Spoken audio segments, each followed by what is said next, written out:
Ձեզ պարոն Մամիջանյան, ինչու Դավիթ Համբարձումյանը, ինչու հենց վերջինս իմպիչմենտի գործընթացների շրջանակում արագացվեց նրա շուշ գեներացվող պրոցեսը եւ այսօր ինչ եք ակնկալում, ի վերջո նաեւ ոչ միայն քաղաքական գործիչ է կալանավորված, այլև անչափահաս երեխաների հայր։ Եկեք ես դատարաններից եւ դատարանից սպասելիքներից չխոսեմ, դա անշնորհակալ գործ է, իսկ առաջին հարցին այսքան ինչու այս ամենը տեղի ունեցավ, դրա երկու պատճառ կա։ Առաջինը այն է, որ Դավիթ Համբարձումյանը երկու անգամ ԿՊ-ին հաղթել է։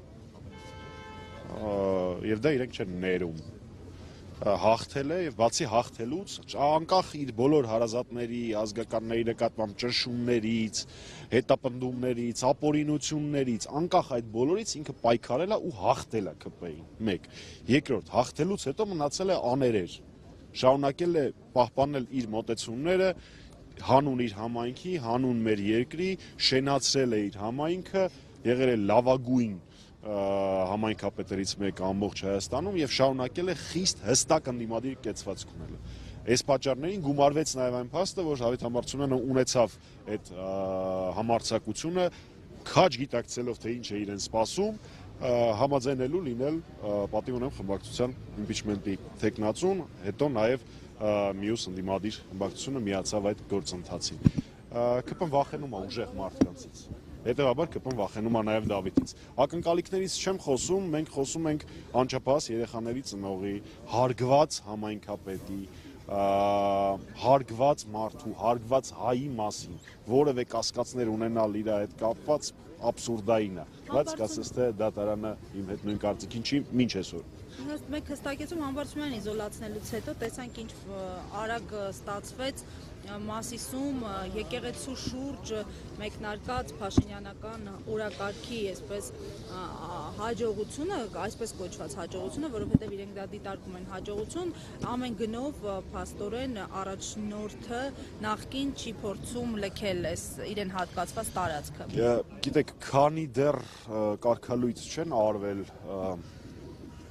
Վեհապար Հայրապետին դավաճանած հոգևորականները, ես շատ սահմանափակ եմ իմ գնահատականների մեջ, բայց կարծում եմ դեմքիցս հասկանալի է, թե ես ինչ վերաբերմունք ունեմ նման պահվածք ունեցող հոգևորականների հանդեպ։ Ինչքան որ ես գիտեմ, Մասիս համայնքում աջակիցներ այս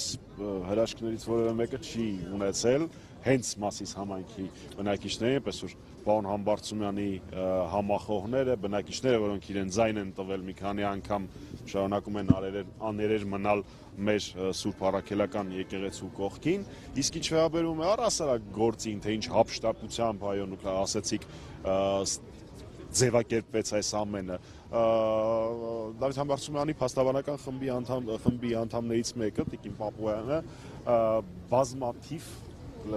օրինակներով ցույց է տվել, թե դատավոր Չիչոյանը թմրանյութի, հրազենի ապացուցված կիրառմամբ, ծանր մարմնականով նմանօրինակ լիքը ծանրացուցիչ հանգամանքներով նմանօրինակ գործերի պարագայում ինչ վճիռներ է կայացրել։ Հենց Դավիթ Համբարձումյանի պարագայում այդ վճիռը այլ էր։ Հուսանք, որ վերաքննիչ դատարանը մեզ կզարմացնի։ Ես այդքան մանրամասներին տեղյակ չեմ, բայց այս գործի հետ կապված ոչ միայն տուժողներն են իմ կարծիքով որ չկան, այլ նաև այլ պատժվողներ էլ չկան։ Այսինքն որպես այդպեսին այս գործով միակ պատժվողը Դավիթ Համբարձումյանն է, չգիտեմ այդ ոնց է ստացվել, որ որևէ բան չկա, բայց միայն իրեն փորձում են վերագրել կազմակերպիչ ասածները եւ եւս մեկ անգամ, քանի որ մենք քարոզչական պատերազմների